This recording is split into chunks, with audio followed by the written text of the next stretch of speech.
Maïva Genam et Mila Jasmine se sont-elles réconciliées depuis le tournage du Cross?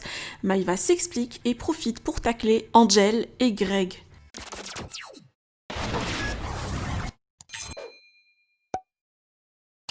Suite aux derniers épisodes des Marseillais versus le reste du monde, Maïva Genam s'est expliquée hier longuement sur sa relation avec Mila Jasmine depuis leur dispute en tournage à cause de Greg.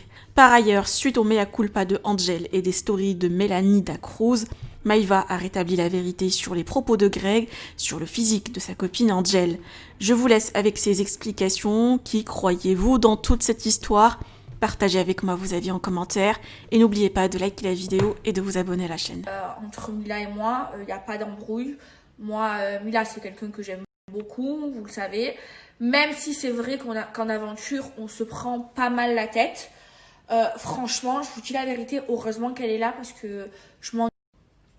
Et franchement, de vous à moi, heureusement qu'elle est là. Parce que sinon, je m'ennuierais trop si je me disputerais pas avec elle. Et pour moi, à l'heure d'aujourd'hui, à l'heure actuelle, toutes les histoires, elles sont derrière moi. Il faut savoir que le tournage, c'était en été, c'était il y a 4 mois. Et voilà, toutes les histoires, elles sont derrière moi. Sinon, concernant hier soir, alors, soi-disant, je suis une mythomane. Alors, je vais vous expliquer ce qui s'est passé. Le soir où il a pleuré pour moi. Une fois qu'on a fait les couchers, on s'est réveillé et on a bu une bière, on a discuté. Lui, moi et il y avait Carla. Et on discutait d'une histoire de Marvin, d'une montre. Bref, cette histoire, elle n'est pas sortie. Bref, on parlait de la montre et tout, nanana.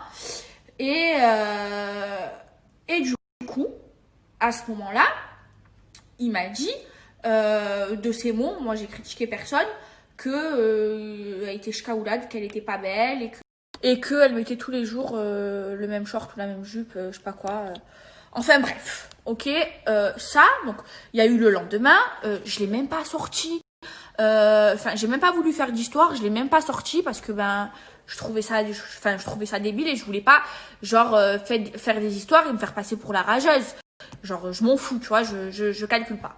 Bref, le lendemain soir, donc au moment des couchers, donc on est dans le dressing avec Carla, on va pour se déshabiller et il n'y a pas de caméra. Il n'y a que Carla et moi. Les caméras, elles sont dans la chambre en train de faire les couchers. Parce que dans le dortoir, il y avait plusieurs personnes qui dormaient dans le dortoir. Et là, avec Carla, on se met à discuter de ça. Mais genre, il n'y avait pas de caméra, on voulait même pas faire d'histoire, même pas faire de séquence ou quoi. On en discutait que entre copines, quoi. Et à ce moment-là, il y a Mélanie qui rentre et qui nous entend parler. Et donc, Mélanie, elle était en train de se déshabiller, elle comprenait pas trop. Donc, à ce moment-là, et donc, du coup, elle remet son micro. Et du coup, vu qu'elle a entendu, je l'ai dit à Mélanie. Et voilà ce qui s'est passé. Et du coup, je voulais même pas que cette histoire, elle sorte une fois qu'il y avait les caméras. Je m'en foutais, en fait. Et du coup, c'est Mélanie qui l'a sorti et ça a fait une histoire. Mais je suis pas une menteuse, j'ai pas inventé des trucs de fou. Alors que il y avait même pas de caméra. Et heureusement, parce que c'est trop facile de dire à chaque fois que je suis une menteuse. Heureusement qu'il y avait Carla. Heureusement. Et encore, je vous jure que...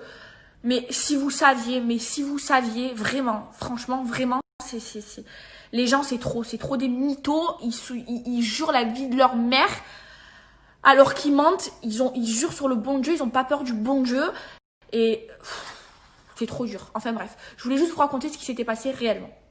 Bref, mes amours, si j'en parle, c'est juste parce que tout le monde a commencé à en parler. Mais moi, franchement, je suis pas du genre à faire ça. Je suis pas du genre à commenter tous les épisodes. Voilà, il s'est passé ce qui s'est passé. Franchement, je comprends pas les gens qui se prennent pour des commentateurs d'épisodes de télé-réalité. Je veux dire, il y a les commentateurs de foot qui commentent les matchs de foot. Et c'est comme si un joueur de foot faisait commentateur du match de foot. Est-ce que vous voyez les joueurs de foot, après la Coupe du Monde ou après un match de foot, en train de commenter? Et il y a eu mis, oh, j'en peux plus des commentateurs de télé-réalité. C'est pas possible. C'est vraiment, je veux bien qu'il y ait des commentateurs de foot, mais pas des commentateurs de télé-réalité. En plus, C'est les propres candidats qui commentent la télé-réalité. C'est bon, ça a été tourné il y a 4 mois. L'histoire, elle est très bien racontée à la télé. Alors arrêtez de commenter. Je les supporte plus, moi, les gens qui font ça. Vraiment. En fait, j'ai remarqué un truc. C'est que à chaque fois, à chaque épisode, il y a des gens qui se permettent de commenter l'épisode parce que soit ils se font insulter sur les réseaux sociaux, soit parce que ça va pas dans leur sens. Sauf qu'à un moment donné, on peut pas, enfin, je sais pas comment expliquer. Genre, saison, on prend la parole, on dit non mais ça s'est pas réellement passé comme ça et qu'on donne un petit peu son ressenti.